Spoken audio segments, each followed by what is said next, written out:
Welcome everyone, and we are in Yoga for Health and Joy, and today's show is going to be yoga for your hands and your feet. I'm Patricia Becker, and let's get started making our hands and our feet and our whole body feel good. So without further ado, please pick up your right foot and place it comfortably.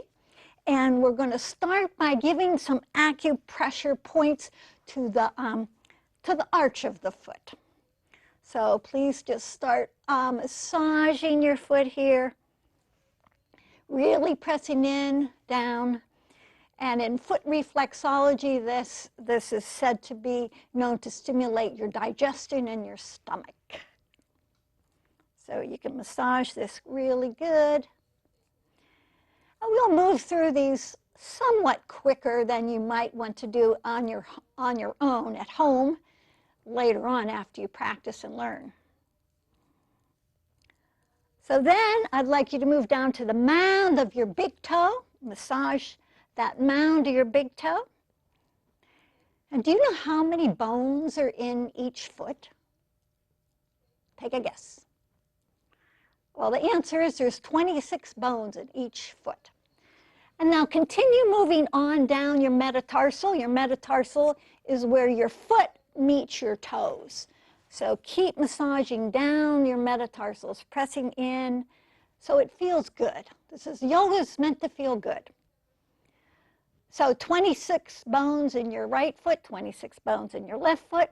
That's 52 bones. And that is almost a quarter of the bones in your whole body, right here in your feet. So we want to take care of those bones. Now go ahead and move on to the toes. Start with your big toe, press it, pull it, make circles with it, and then pull on it. In addition to those 52 bones in your feet, you also have over 100 ligaments, tendons, and muscles holding it all together. And then go ahead and move on to the next toe, give it a good massage. Press down and pull. And it's amazing that when you massage your feet, your whole body will feel better. So they say in Oriental medicine and in the acupuncture schools that most of your major organs, the meridians, end here in your feet. So by massaging your feet, you're tonifying your whole body. So that's probably why our bodies feel good when we massage our feet. And then move on to your next toe. Should feel really good. If you get to something that's sore, don't go on it too much. A little bit. You might feel a little tenderness, that's okay. But not too much. Maybe there's something not good. And now, see if you can get a hold of the outsides of your heel. And they say that this is related to our sexual organs. So the women in the audience, if you have menstrual cramps, you might want to give this extra massage, and maybe that will relieve some of your cramping. Give that a nice massage. And then put your foot out in front of you, spread your toes and place your hands on your toes and press your toes into your hands. And then bend your toes back, back, back, back. Keep pressing your toes into your hands. Yeah. And then go ahead and massage the top of your foot. Oh my God, it's just feeling so good already. Hope yours is too. Massage it, roll it down, and then move it side to side a little bit. See how much movement you've got in your feet. You want to keep lots of movement, keep you steady and balanced. And now it's feeling better already. I want you to pick up your foot. You can hold it like this, and then point and flex, point and flex. Spread your toes as much as you can. Point, flex. And then there's a word I'm going to teach you. This is pointing This is flexing, and then we want to floint. So you do both. Activate your whole foot, front and back, and then that also activates your ankles and keep your ankle and your shin strong. Okay, we'll set that down. And we'll pick up the left foot and start by massaging the arch of your foot. Oh, wait a second. Pause and feel. Pause. Does your one foot feel better than the other? Hopefully. I bet it does. Okay, now we'll go to the left foot. It's always fun to take a little pause in between and feel the difference. It's really good to massage the feet. Just stimulates the whole body. I mean, our feet walk around. How many miles have you walked on your feet? Hundreds? Thousands? Maybe you're a skateboarder or a skier. I mean, your feet are cramped in shoes all day long. It's good to spread them out, give them some love, some TLC. Okay, so now we'll move to the mound of the big toe. Really give it a good massage, and you can get on the top too, if that seems accessible. Some people have plantar fasciitis and different issues with the feet. This will help. Your feet become more limber, more loose, more flexible, more adaptable. And then keep going down along your metatarsals where your foot meets your toes. That's a really good area. Or your stomach, your spleen, your heart, your pancreas, your liver. Some of those meridians end right there. Give it a good massage. And then go ahead and we'll move on to the big toe. Press down on the mound of your big toe. Pull. And then the next toe. You can put it in circles, take it in circles both ways. Press, press, press, and pull. It's good to take time just to be with your body and give your body love. Self-care is your best health care. You can also get somebody to do this for you. You could maybe go to somebody who does foot reflexology, maybe ask your boyfriend, your girlfriend, your husband, your wife, or just a friend. You could do foot massage exchanges. And then you should be getting about to your little toe by now. And then go ahead and get the heel. So I made this show hands and feet. I think I should have just done feet and hands. Maybe we'll do more shows just for one of them. There's so much to cover. But like I said, you can go ahead and do it longer later on your own. Massage that heel area, the outer heel. And then spread your toes nice and wide. The more you practice spreading, the wider they'll go. And then press your toes into your hands into your toes. Press them back. Keep pressing, spreading. And then we'll massage it like this. The top of the foot, all those muscles. You know, sometimes I feel little muscles coming out of place in my bones. Well, sometimes, maybe 3 times in my life. But one time it happened and a friend just pulled on my foot and it went right back. That was really a wonderful thing that happened. It was another yoga teacher friend. So massaging the whole top. Wiggle your foot, try to get some flexibility in there. And then hold up here. Hold your leg up and point. Stretch out the front of your foot and then flex the front of your ankle, the back of your ankle.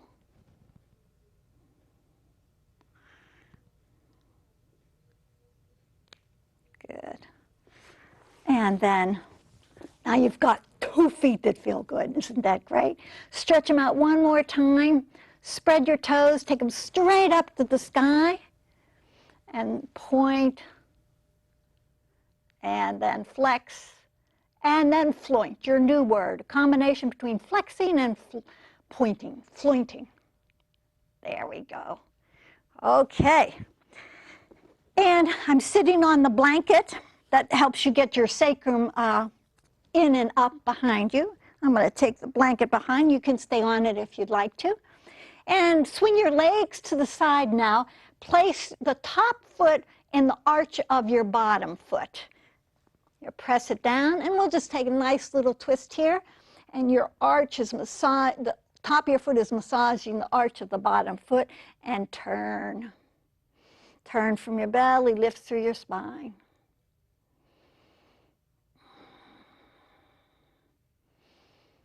And we'll come through center, and we'll go to the other side.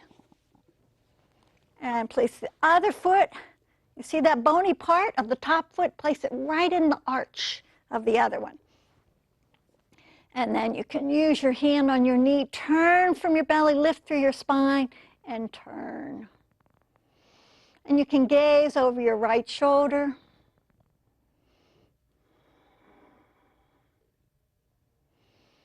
And come on back. Good. And now we're going to come on to our feet, sitting on our feet. I'm going to show you on the sideways so you can see. This is called Vajrasana, also called Thunderbolt pose, because you want to bolt right out of it. When I first started doing this, I couldn't do it for very long at all, like maybe a few seconds. And then little by little, your toes get stronger and stronger, and it starts to feel good. So you can practice doing this, and if it gets a little uncomfortable, you can sit down like that, and then come on back up to your toes. Your toes will not break, I guarantee it. Even though they feel like they might, they won't. So it's really good to have flexible toes and a good range of motion in your whole foot, including your toes. Okay, now we're going to talk a little bit about the hands. We're going to set our hands down. You can come to the tops of your feet, and while we're here on the tops of the feet, spread your toes out. Spread your toes out, yeah. And then we're going to place our hands down on the mat. You could place your hands down on a counter if you like, and I want you to spread your fingers long, long, long. Press down to the mounds of your fingers and your metatarsals again, where your hand meets your fingers. Press down there quite a bit. And lift the underside of your wrist up. Spread your fingers nice and wide. Yeah, press down to the mounds of your fingers even. Make a little suction cup under your palms of your hands. Now, we're going to turn the right hand back. Turn your fingers toward you as much as you can comfortably. Go nice and easy, gentle. There's no forcing. This is just gentle TLC you're giving your wrist here. And then we'll come around. I'm going to come up a little bit. We'll turn the left hand around, fingers behind you. Maybe your hand only comes like that. That's fine. Just do it, feels good. Now I'm going to lean back again, stretching out the underside of the wrist and pressing down here, clawing the mat. No, turning both hands that way. And you can lean back as much as feels appropriate for you. And the more you do it, the more stretch you get and the more flexible it becomes. So if you're just new to it, just do it a little bit, not too far. And then little by little, you can stretch more. Okay, we're coming back down here. You see my pads and my fingers pressing down. I'm going to lift my knees up and stretch out in down dog. So in down dog, you want to make sure your wrists are lined up with the front of your mat, please, always. And then spread your fingers nice and loud. Press down to the pads of your fingers. And isometrically hug your thumbs towards your index finger. And lift up the underside of your wrist, because that's the part of your hand that wants to sink down the most. But we got to lift it up energetically. Okay, now we're going to walk my feet up to my hands. And the Sanskrit word for hands is hasta, and your feet is your padas. So we're going to bend our knees and put our hasta under our padas. And we're going to press our toes down into our feet and our whole foot down into our hands. And we're going to come out. And we're going to slowly stand up. Slowly stand up. And we're going to stand on our toes. Again, making your ankles strong, stretching out different areas of your body. Let's practice balancing on your toes. I got to tell you, I have one of my favorite private clients. He's 82 years old. I've been working with him for quite a while. And now he has the habit of walking on his toes out to get his mail. Get his mail, get his newspaper. He just walks on his toes all the time. You can make a habit like that for yourself too. Okay. Now we come down like this. And now balancing on one foot is very strengthening to your legs. So I want you to root down through the four corners of your foot, the mound of your big toe, the mound of your little toe, the inside of your heel and the outside of your heel. Four corners. Press down to the four corners of your right foot and pick up your left leg. We'll just place our hands on our hips to remind us to push down into our leg, down into the foot, and then do some ankle circles. So both ankles and feet are getting a workout here. My feet are really pressing down into the earth. You see my toes are pressing down? Okay. And spread your left toes out, press down, four corners of your left foot, and pick up your right leg. And we'll do ankle circles. Go both ways.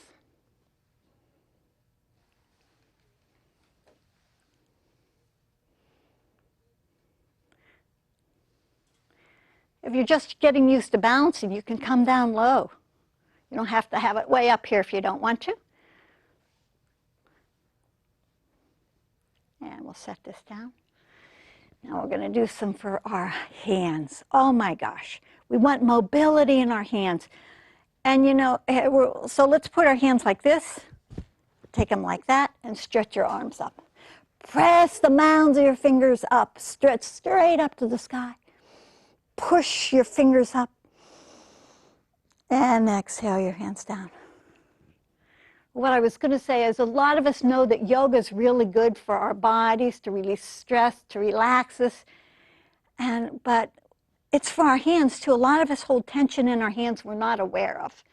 And sometimes when you start doing yoga for your hands, you think, oh, you realize it. So cross your fingers the other way. You did it like that, your dominant way. Do it your non-dominant way. And then we'll stretch them out right in front. And we're going to take them up to the sky. Stretch way up.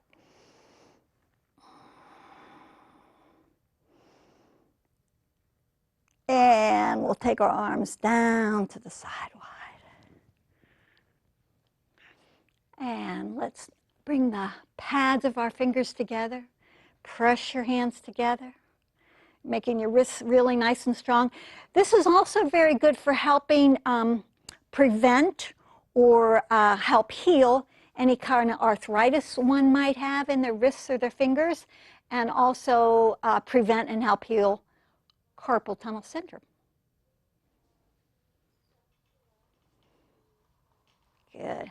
Here's another really good one. This is one of my favorites. If you do any hand balances in yoga, handstands, side planks, lots of hand balances, here's a really good one to mediate that. So give me a high five. And then take a hold of your wrist, squeeze those muscles gently, lovingly, and then pull them down. Then make a fist and take your fist away from you.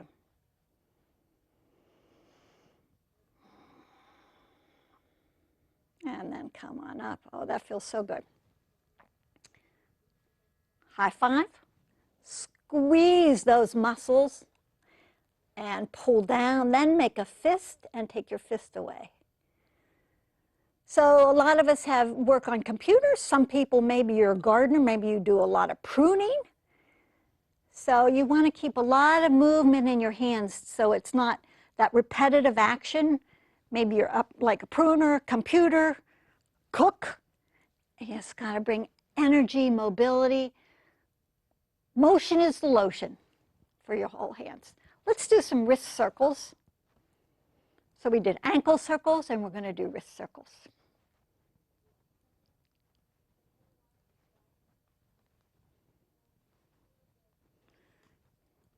So you know Anjali Mudra, hands in front of the heart. Now we're going to do hands behind the back. So I'm going to turn around and show you how you can do this. Take your one hand up behind you, and then take the other hand up behind you, and just see if you can start scooching it together. Hands together. This is very good for the wrists. Even if you don't achieve the full hands together behind you, you're still getting benefit by attempting it, by practicing it. Every effort helps. And we'll slowly release, and I'm going to say it one more time. You can hold these poses longer, play this again, pause it, or just pick some poses you like and do it on your own tomorrow and the next day. Here's another really good one for the wrists. We're going to stretch our arms out, way out, stretch out through your fingers. Even imagine you're sending your light and love out your fingernails. And then take your right arm up to the sky, keep stretching, and then take your left thumb down. And we're going to take our right hand behind us, and thumbs down, take this hand behind you. So it's similar. This is strengthening the wrists. And it doesn't matter, like I said, if you touch. It's just reaching that helps. You can also get a towel or something, or a tie, or a yoga strap. And then if you're here like this, you can press your head into your arm to take it a little bit deeper. And then keep to slowly come out. And left arm up, right arm out. And we'll take the left hand behind us and thumbs up. And again, you can see behind here. Hopefully you can see behind me. Got to fix this here. There we go. All better. It does help, though, so that you can hear me. Okay. And we'll slowly come out. You want to slowly come out. Move in and out of these poses with loving awareness of your body and where it's at. So now we are going to do another toe one. We're going to come up on our toes. Balance on your toes. Bring your hands out in front.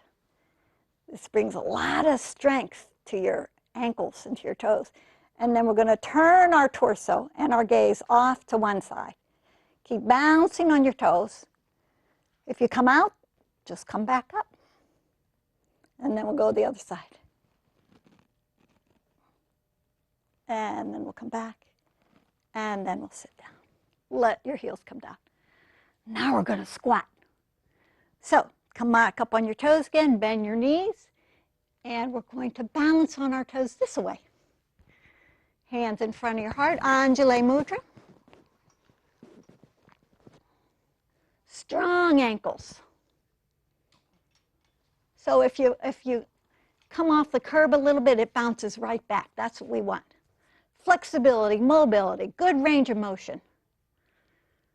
So those tendons or ligaments are holding all those bones together. Now, we're so close to the earth, yet so far away. See if you can lower your heels, and then we're going to sit down. Now we're going to take a little Shavasana just because it's a good thing to do. Turn to the side and stretch your legs out long. Let your legs fall open, and we're going to lie down. And for Shavasana, I'd like you to curl your shoulder blades up behind your heart so that your shoulders can open. Let your palms come face up. That's a gesture of receiving with your palms up. Usually when you're giving something to someone, you give with your hands down, palms up, receiving the benefits of this practice. So just settle in. Bring awareness to your feet and your hands.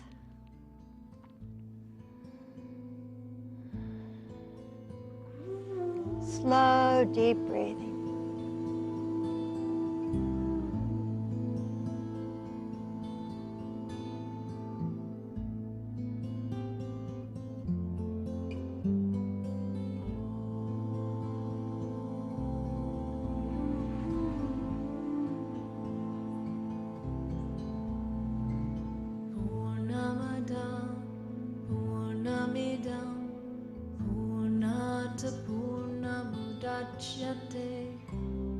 And we're going to come up. To come up, please bend one leg, then the other. And slowly roll to your right side. We'll rest our head on our forearms for a moment.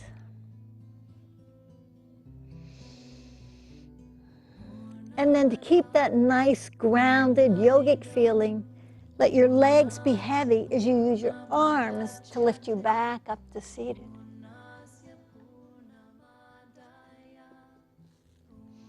And from my heart to yours and my happy feet, happy hands to yours, namaste.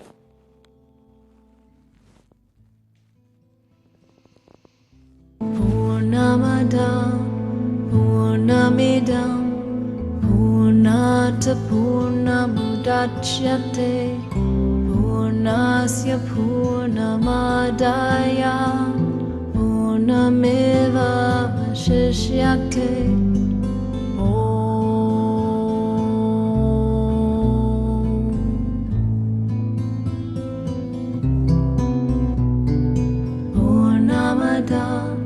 Purnamidam Purnata Purnamudachyate Purnasya Purnamadaya Purnameva Vashishyate.